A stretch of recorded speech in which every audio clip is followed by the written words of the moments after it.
So I get the great job today of introducing our friends and neighbors who work for us on behalf of us at the state legislature to advocate for the needs of our region. So I'll start with Senator Stan Rosenberg is here down there on the end. Welcome, Senator Rosenberg. Next to Stan Rosenberg is Representative Denise Andrews, representing Greenfield, Orange, but now moving out of Greenfield and moving east. The district has moved east a little bit. Next to Representative Andrews is our friend and Senator Benjamin Downing. And Senator Downing gets to drive east to get to us every morning because he represents the Berkshire region as well. And then Representative Paul Mark, who is now going to be representing parts of Greenfield in this upcoming redistricting. And then, of course, Representative Steve Kulik, our longtime friend in the legislature. So it's important for us to be paying attention to time because everybody here is busy. So, and by the way, I just want to thank all of you for being here because Election Day is like 5 days away, right? Really? And this is like the high holidays for these people, like they have to prepare and do things, and they took their time to be here. So I think it's really important to just thank them for that. Now, some of them have seats that are more contested than others, but every time you go ask the people for their vote, it's something that's really an incredibly important thing, and thank you for being here, even though it's in this busy season. So I'm going to ask each of them to say something about the topic that's on the table today, and then we're going to try to facilitate a brief conversation between I'm going to say this, and then they're all going to beat me up. The right wing and the left wing here on the stage. I think it's two left wings in this room. Two left wings. I couldn't resist. So, but hey, you're their left, okay? You're their right. So I'm going to start. I'm going to start again, Senator Rosenberg. I'll start with you and work our way towards the middle. How's that? Actually, I think it would be better to start with Representative Kulik. And I think the reason for that is because I think. Because he's vice chair of the House Ways and Means Committee. Which is why I want to end with him. Yeah, but what everybody cares about is, are we going to get more money? I have never known Stan to be this shy. Yeah, I think I'm going to take the prerogative of the chair and say. Representative, can you confirm for me that none of the food programs we fund at the state level were cut? Because that's the most critical place to start the conversation and then figure out where we can go from there. And if it was cut, then anything was cut, then we need strategy around how to rebuild that. They were not. Good. So then the issue is, how do we go from here? So thank you, Steve. I'm now going to take the floor again. So like I'm at a tennis match. You know.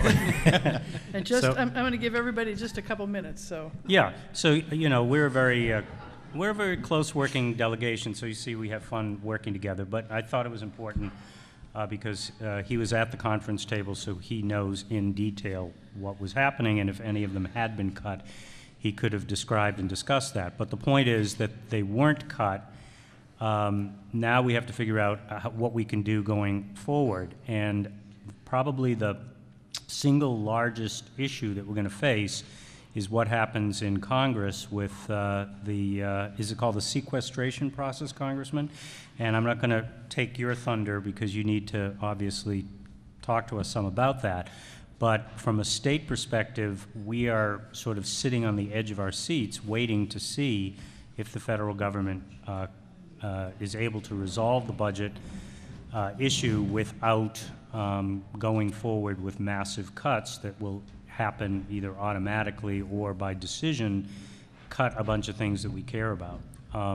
So we're looking at literally hundreds and hundreds of millions of dollars of potential cuts. The second major issue that we're dealing with is the cost of health care and what happens with universal coverage. We're ahead of the nation because we did a bill a number of years ago, and we now have 99% of our people covered with insurance, and we've created an equilibrium. But part of that equilibrium is dependent about, I think, $700 or so million from the federal government above what we would have gotten without having done that. So those two pieces of money, which are, we're in the $1 billion range now. If you take the 700 million and you take the hundreds of millions that could be lost through sequestration, that places us in a very, very precarious situation if the worst case occurs and we lose significant sums of money in those two pots. That would then force the state to do one of two things: either dramatically increase state revenue, well, I shouldn't say dramatic, that's editorializing, increasing state revenues, and or cutting programs. So what happens on Tuesday is extremely important, and what happens in the next 2 or 3 months in Congress is extremely important in terms of what next year's budget process is going to look like.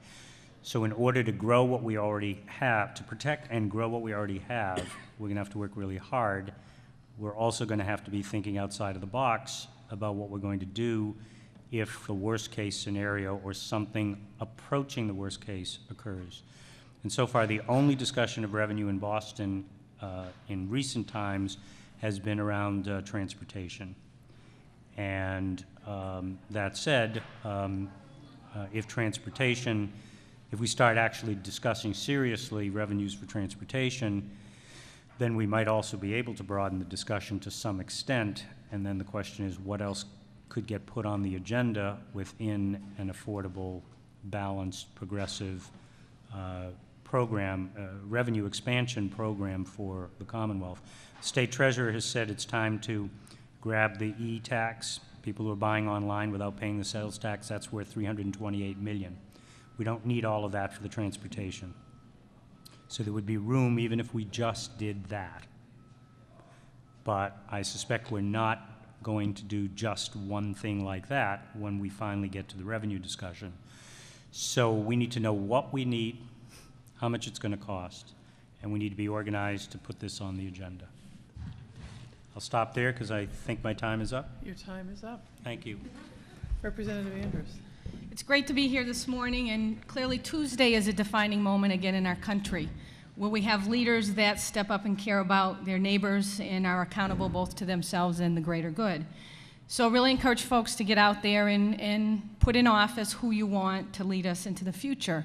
Since 2008, families have been stretched beyond means. People are still unemployed, 36 months, particularly in our area. We had good news last week that in the North Quadrant we were down 2% on our unemployment. Long way to go, though. A week doesn't go by where 2 or 3 people aren't coming up and sharing their challenges to stay in their home, get a decent meal for their kids, or to find a job. So we're a long way out of the woods, but we're New Englanders, we're Americans, we know how to fight, we know how to care, and we know how to take care of business.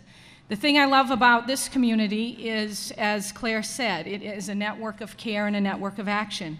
You all help educate me on what I need to know in my job. You help us know what to stand for as we are your public servants and to push policy and funding. The request is you do more of that and you get more voices to do more of that, because at the end of the day, it's a consensus budget, it's a consensus policy, and it's a consensus community. So if we want more good food on everybody's table, we're going to have to put compelling propositions in front of those folks, myself included, who vote, because other people are putting compelling propositions on other things. Perhaps growing coal industry in Massachusetts, not one of the ones I'm supportive of. So I'm interested in having more compelling propositions on good food, good communities. I do want to take a moment to thank Sarah Cummings for her excellent work on the Franklin County Network. I make that a priority to get to because that keeps me grounded on what the caregivers and the stewards of our community are doing. So thank you. I'll continue to come to those. The thing that I'm amazed at is it's not that we don't have enough, it's not that we don't care, have the right ideas, have the old-fashioned solutions, the new innovation solutions, and actions. The problem is we don't have enough of them. We need to scale. I come from private business where a good idea is developed on somebody's desk or in their lab, and it's scaled to become the next fuel-efficient car of the world. So when I look here, and particularly Greenfield in this area, we have the ideas, whether it's the farm school, Just Roots, the pantries, the community dinner led by Hope and Olive, you name it, Seeds of Solidarity. We have the models. The question is, can we educate people more on those models and scale them? We know how to freeze dry, okay? Our grandparents taught us that. We forgot it, and we got used to eating these apples that, you know, you really wish you didn't have to eat 4. You could have just one good one. So we have the solution. So our challenge really is, I think, is to bring new capacity. If UMass and GCC can go from 0 to 20% local produced food, probably in less than 3 years, I would guess. I don't know exactly. Why can't we do more of that? And so part of my work is to listen, to hear the good ideas, maintain where we have held ground on investment, on policy or budget, but then advance the policies in the investment in the ideas that we need to scale that will give us both food on everybody's table, but good food locally grown on everybody's table. Thank you.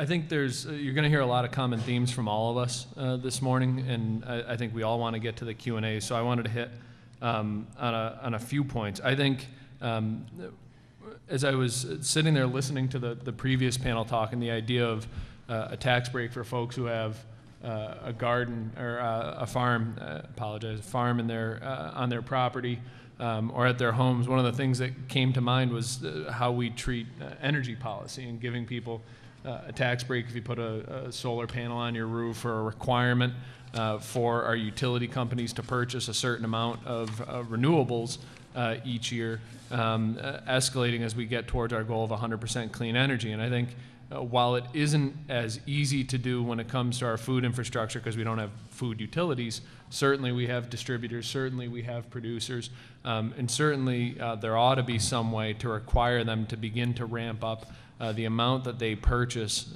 from the local farmers and make sure that there are some requirements around that being healthy. It won't be as easy. We all know that every time we have some great idea for local preference, we run into the pesky interstate commerce clause or something along those lines that slows us down a bit, but it's certainly an idea with merit, whether it's a tax break for having that farm or something more focused along requirements for the distributors, for the larger institutional buyers.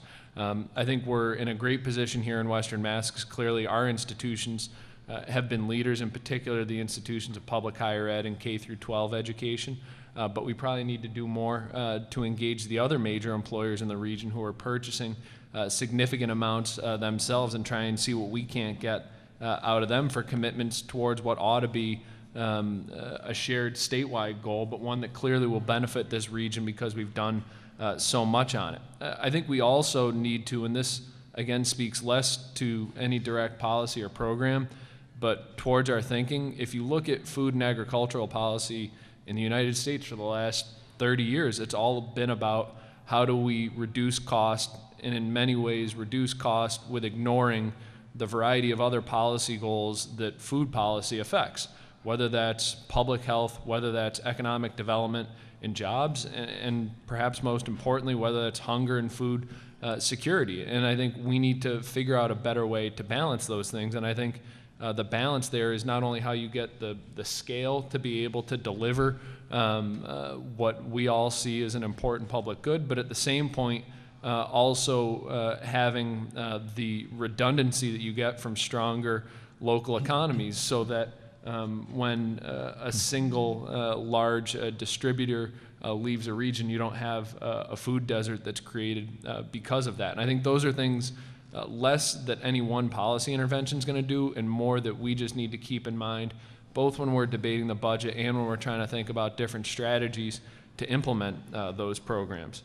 I guess I'll finish with this. I think that perhaps the most important thing, because we're all going to sit around this room this morning and talk and agree, and I think a lot of the ideas that we talk about and agree about are ideas that when you present them directly to people are common sense. Just like Representative Andrews mentioned, we're going back to the basics in many ways when we talk about where we need to get to in food policy. And I think what we need to do a better job of is getting out directly to people, not waiting for people to come to the programs that are there for them. And I think many of the panelists you heard talk before are great examples of getting out and trying to directly serve the community and engage them where there are large populations. I know in particular in the Berkshires, we have tried to engage more and more with, in particular, the housing authorities in North Adams, because you have a population that is there. You have a population with, in many cases, serious issues around obesity, diabetes, and other issues, and we brought together the hospital along with some of our local food movement activists to try and say, how can we address these two issues that are standing right next to each other, food insecurity and severe health issues. And I think we have many tools. We need to do a better job of bringing those tools together. Let me, I'll just, I guess, finish up by saying this. We've been incredibly lucky to have Congressman Olver in this region, and we're incredibly lucky to have Congressman McGovern now, and out in my neck of the woods, Congressman Neal. And I think that we need to do a better job as a region in being able to advocate what are the three big things that we need to do to be able to address these issues in our region with one voice to them. I know that oftentimes when I'm in the Berkshires, I talk to people about what's going on over here, and I'm sure when I'm over here, you've heard me mention the Berkshires more than a few times. And I think we need to try and, to the best extent possible, knock down those fake boundaries because we're working on a lot of the same issues. And the more we can do together to speak with that one voice, the better we're able to support their work and the more effective we are to advocate for what we need. So thank you, and I look forward to your questions.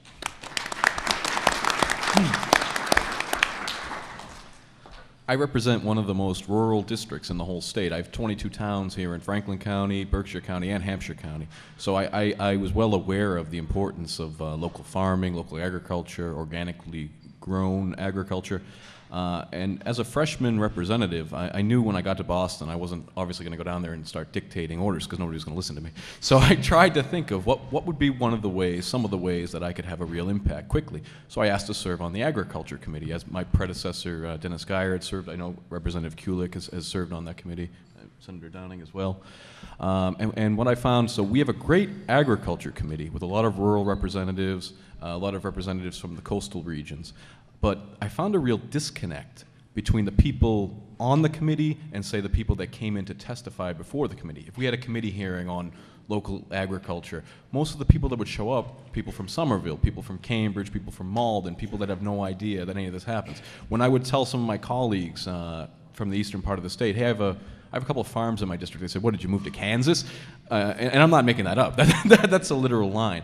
So another thing I did was I asked the Speaker of the House to firsthand come out here and tour the district and see with his own eyes what we were all about. And one of the things he did was he stopped in Northfield to the 4-Star Farm. He drove through Hawley, looked at some of the storm damage. And another example of the disconnect is as we're driving through Hawley, all of a sudden his aide slams on the brake and yells out, "Look, there's a horse," which is a horse. So the fact that this kid had never seen a horse before shows just how foreign these concepts are to him. And the thing I'll close with, because I know we're running out of time, we want to get to the questions, is I'm just going to echo something Senator Downing says. In the House, there's only 3 of us that represent Franklin County, and that's compared to 18 that represent the city of Boston, 37 in Middlesex County, 17 in Worcester County. So every day, that's what we're up against. We're up against a large block of people from urban communities trying to make our rural voice heard. But we do our best because we speak with one voice and we fight as one voice, and your advocacy makes us more effective in doing that. Thank you.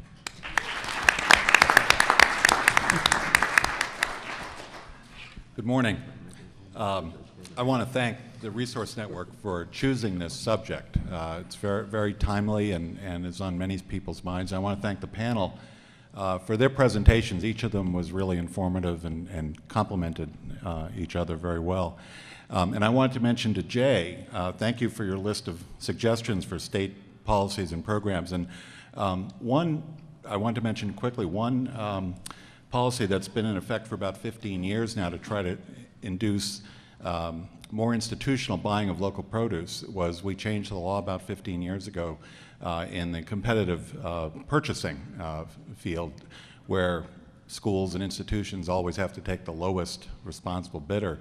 And we allowed for local produce to actually be more expensive, which it is, generally speaking, and allow a 10% differential, so that if GCC, for example, or Mohawk wishes to buy local broccoli instead of California broccoli, and the local is a bit more expensive, you can have a 10% differential. And it's been in effect for a while, but maybe we should revisit that percentage as well. But I think that is one of the things that has made a difference. Let me just mention something that we've established in the legislature a few years ago, the Food Policy Council, which I learned about by going to a national conference of legislators where we were talking about establishing state food policy councils. Filed a bill which we passed in the previous session and was really established about 2 years ago. And it's taken off because there is such great interest in the whole infrastructure of food, the buy local movement, value-added farming, nutrition, food safety, and so forth. So this Food Policy Council has now been meeting for 2 years. It has 19 members. It was created by statute. 19 members appointed by a combination of the governor, and then 2 members of the House and 2 members of the Senate as well. I serve on it, and it's chaired by the Commissioner of the State Department of Agriculture.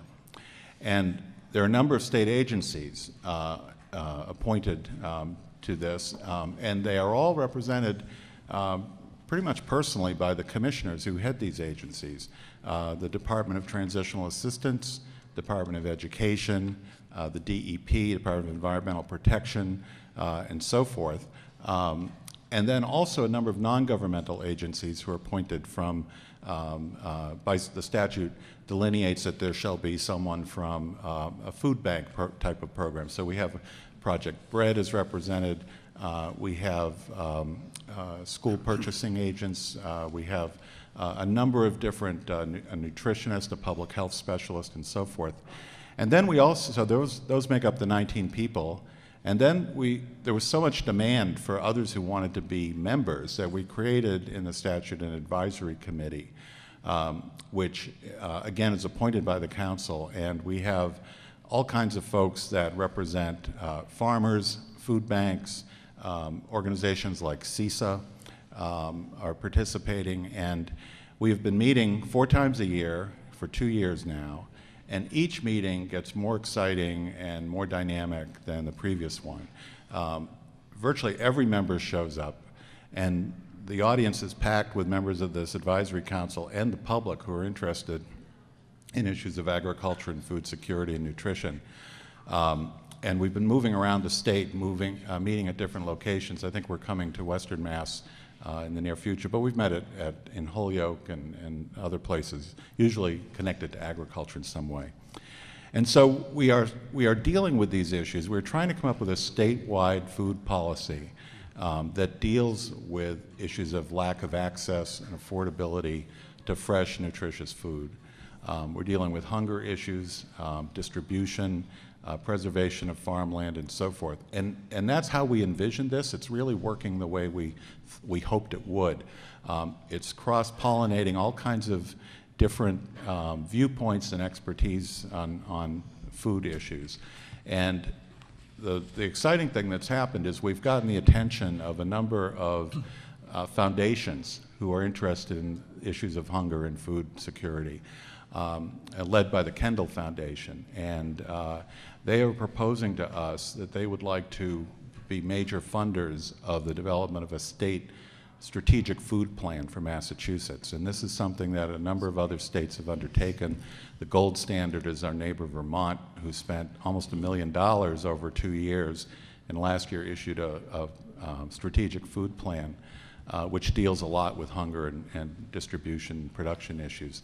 So we are very close to being able to receive some funding. I'm hoping we can also put some state funding in to leverage that private funding, and over the course of 1.5 years or 2 years, develop a strategic food plan that will address many of the issues that the panelists over here raised as challenges for us to work on at the state policy level. So I wanted to let you know about the Food Policy Council, and the next time we are meeting out this way, I'll be sure to let Holly know, and maybe she can distribute it to members of the network, because you'd all be very welcome to attend. So thank you.